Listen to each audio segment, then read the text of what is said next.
All right, welcome to Prayer of the Barren Womb, part 16, right? Yes. All right, come on, Booba Chen. Come on. Everybody can hear you clattering around here. Oh my good. Oh, fussy one. So fussy. All right.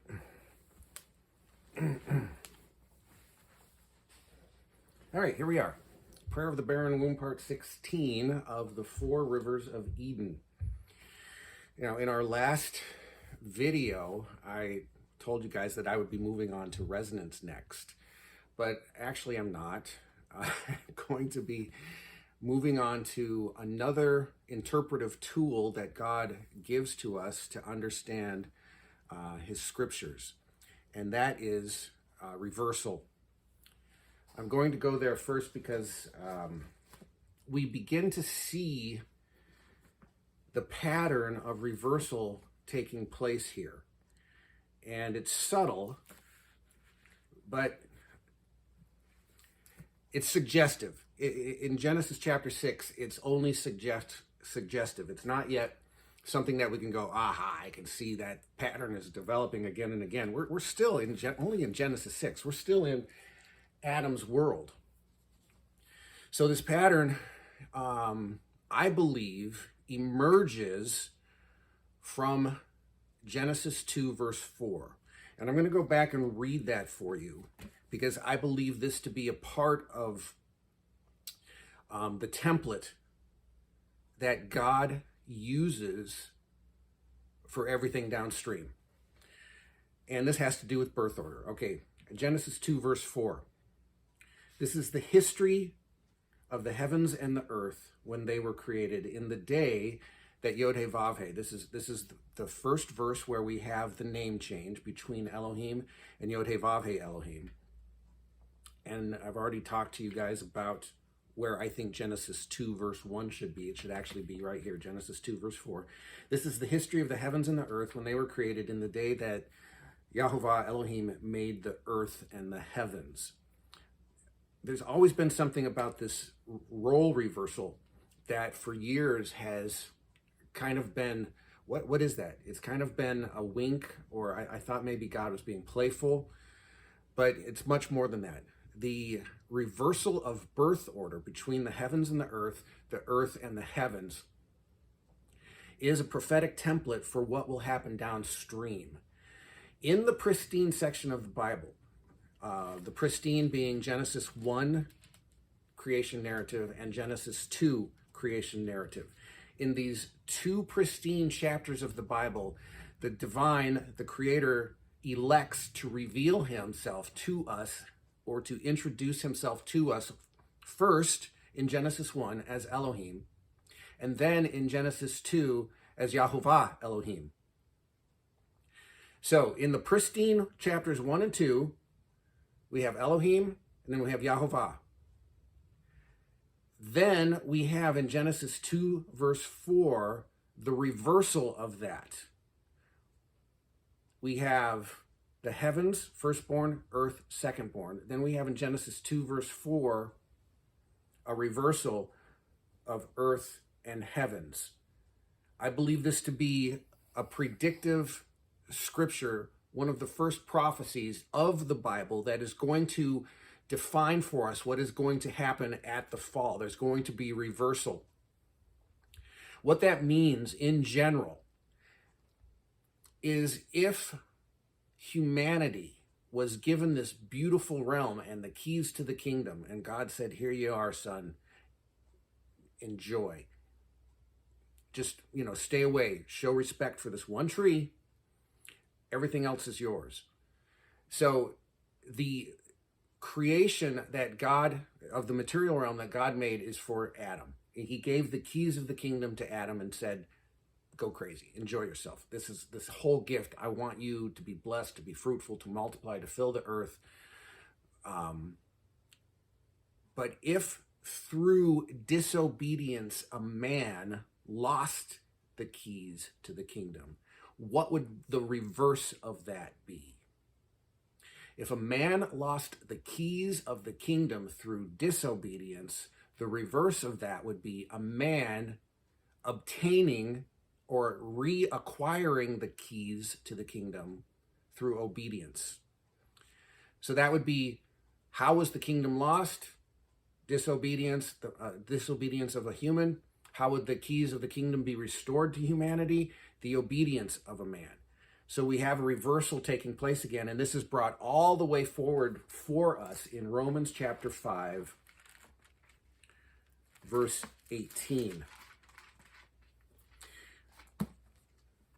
And this theme gets repeated no less than 5 times in Romans chapter 5, 14 through 21, but I'm just going to focus on verse 18. You'll see Paul will repeat the same reversal again and again. But in verse 18, I read, "Therefore, as through one man's offense, Adam lost the keys of the kingdom, judgment came to all men, resulting in condemnation. Even so, through one man's righteous act, the free gift came to all men, resulting in justification of life." So you can see this theme of reversal has been resonating throughout the entirety of the Bible, and Paul brings it forward for us in Romans.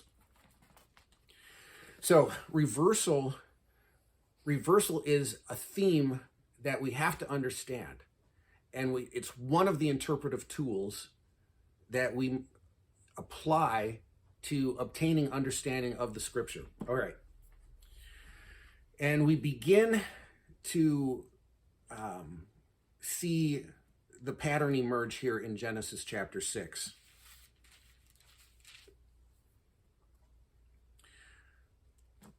All right. In my last recording, in the last video, part 15,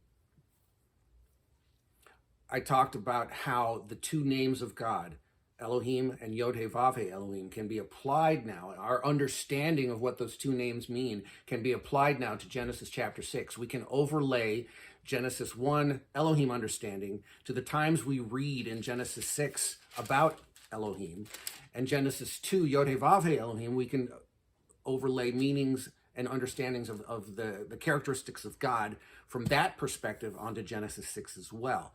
And what I want to point out to you here is we first, in Genesis 6, here in the post-pristine, in the polluted realm, you've got the two realms of pristine and polluted.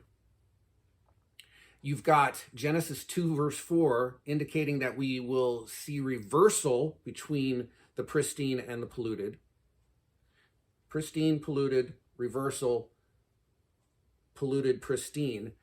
If in the pristine realm of Genesis 1 and 2, Creator introduces himself first to us as Elohim, and then in Genesis 2, he introduces himself again to us as Yod-Heh-Vav-Heh Elohim, what might we expect here in the upside down, in the backwards?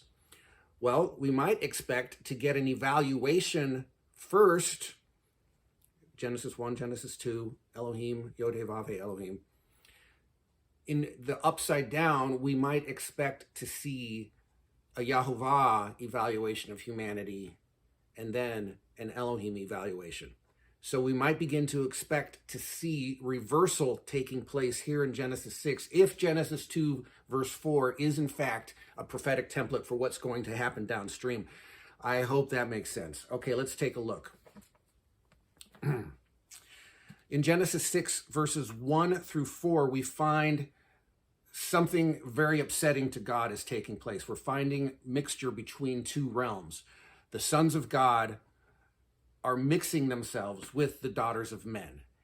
Something, and whether it's Sethite or whether it's angelic incursion, you know my opinion, whatever's taking place here in Genesis 6, verse 4 is very upsetting to God.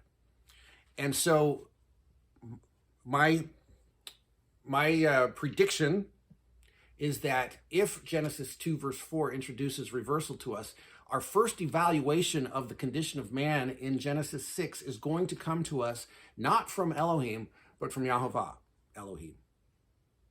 Let's take a look and see if that's the case.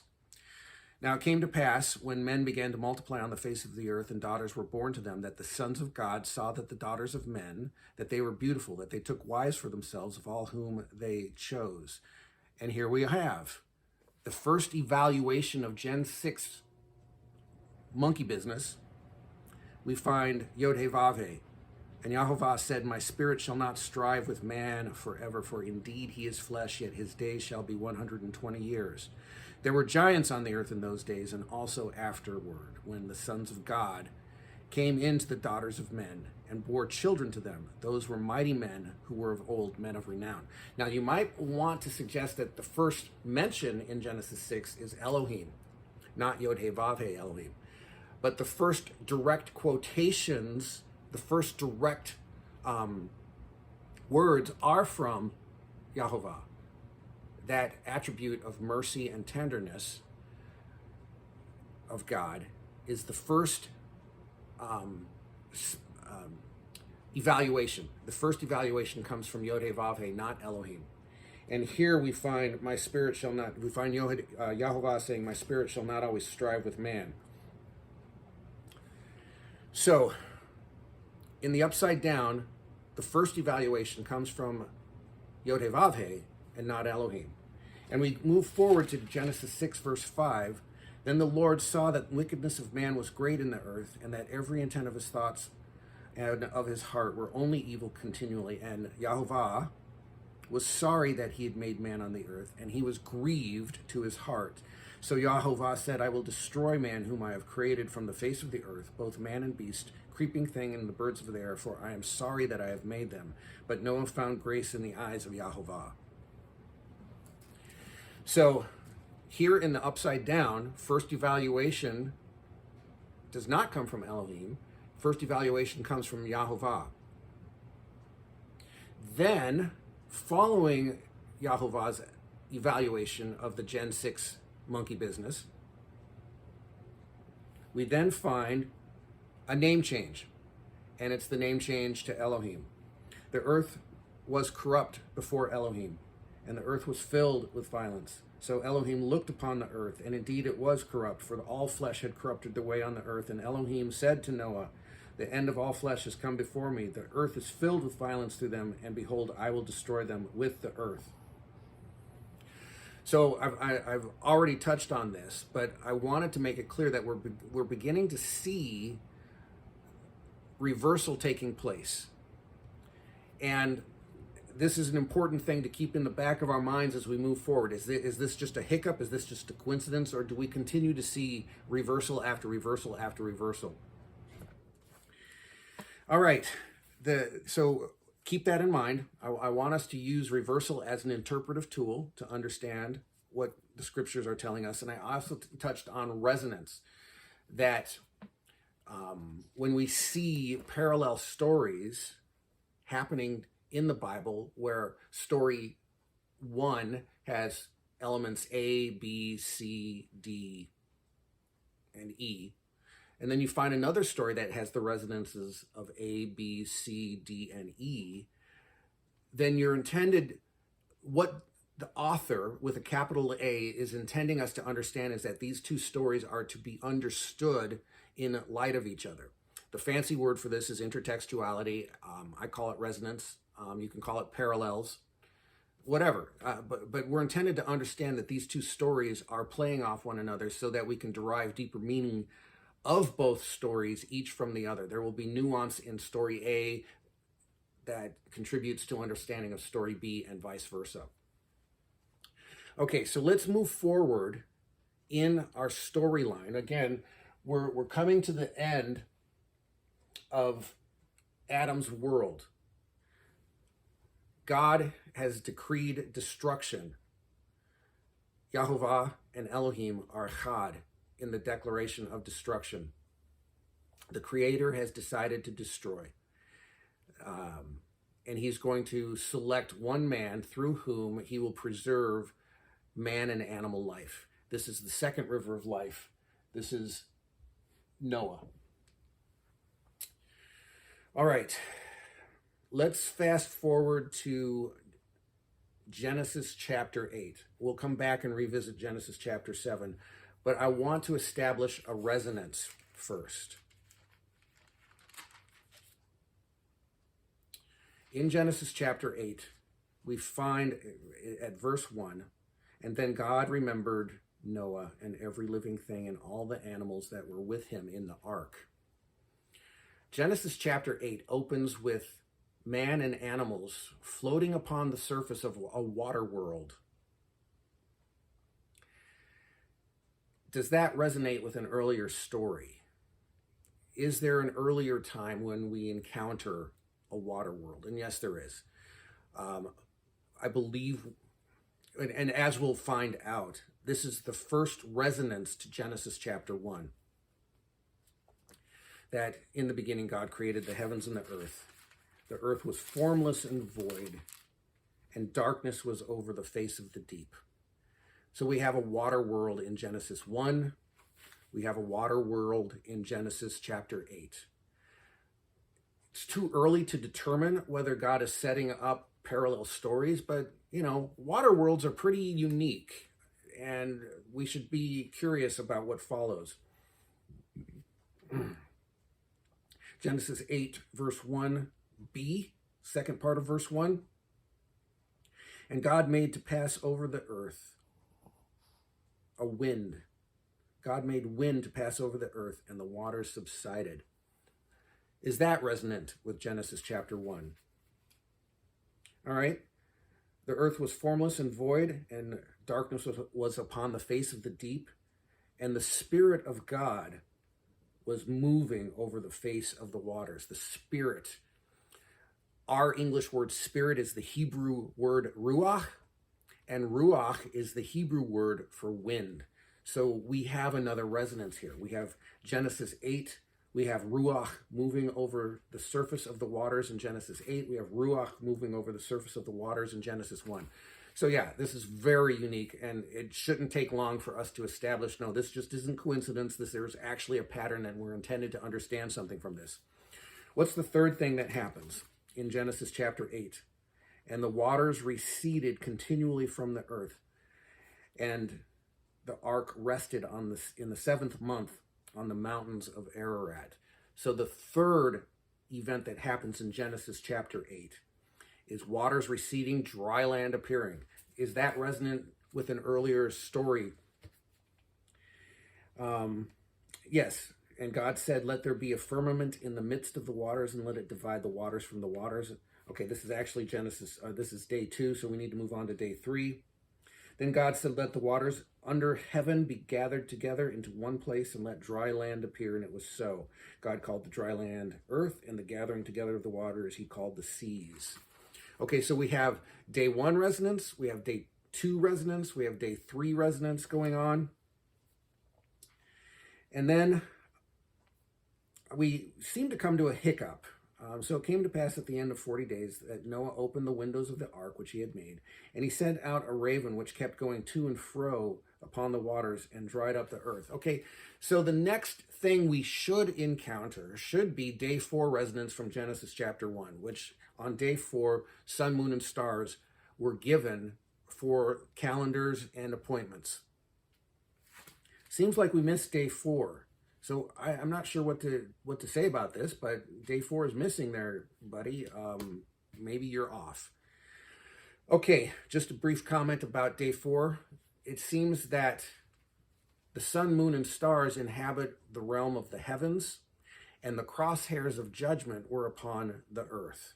No less than 6 times in Genesis 6, verse 11 through 13, do we find the earth being mentioned as a part of God's judgment. God is going to judge the earth, judge the earth, judge the earth. The heavens are obeying. They're doing fine. We don't need to pass judgment. It seems as if their contribution to the Noah storyline is for counting time. We get a lot of days. We get the years mentioned. And so they're giving witness. Heaven is bearing witness to the judgment of the earth, but heaven doesn't need to be judged. So that's my explanation for why we're missing day 4 resonance in Genesis chapter 8. And then what happens on day 5, or the 5th resonance, is birds appear. What happens on day 5 is birds and fish appear in the earth on Genesis 1 creation narrative. Genesis 8, we have birds being released. I was never worried about fish during a flood. Day 6, we have, in the Genesis 1 creation narrative, we have animals and man being released. Then we look over in Genesis 8, go out of the ark, you and your sons, and bring out with you every living thing of all the flesh that is with you, the birds and cattle and every creeping thing. So we have the entire creation narrative being repeated in Genesis 8. And what we're intended to understand is that the earth that God created for Adam, even after the expulsion, the earth that God created for Adam has been destroyed. World 1 is done.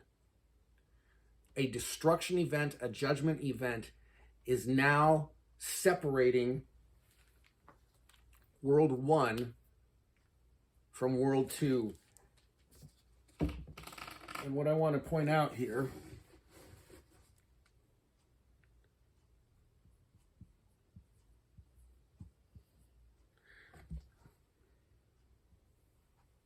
a pattern. I want us to begin to see a pattern of what separates each one of these rivers of life is a judgment event.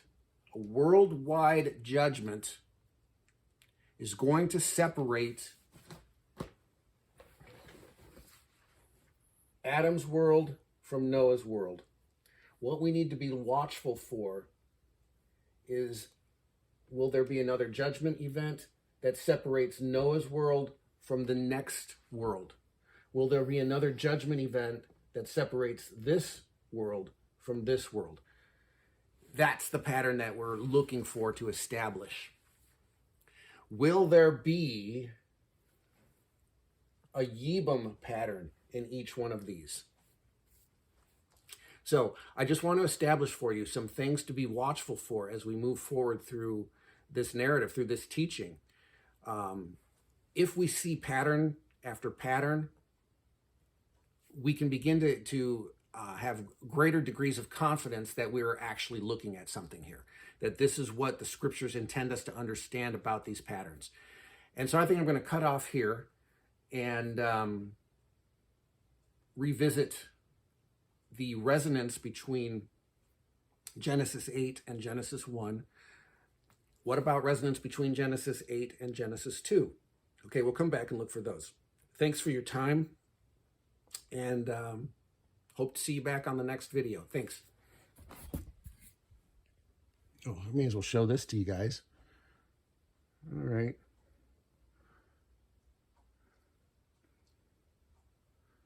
If you guys want to take notes, I'll lower it.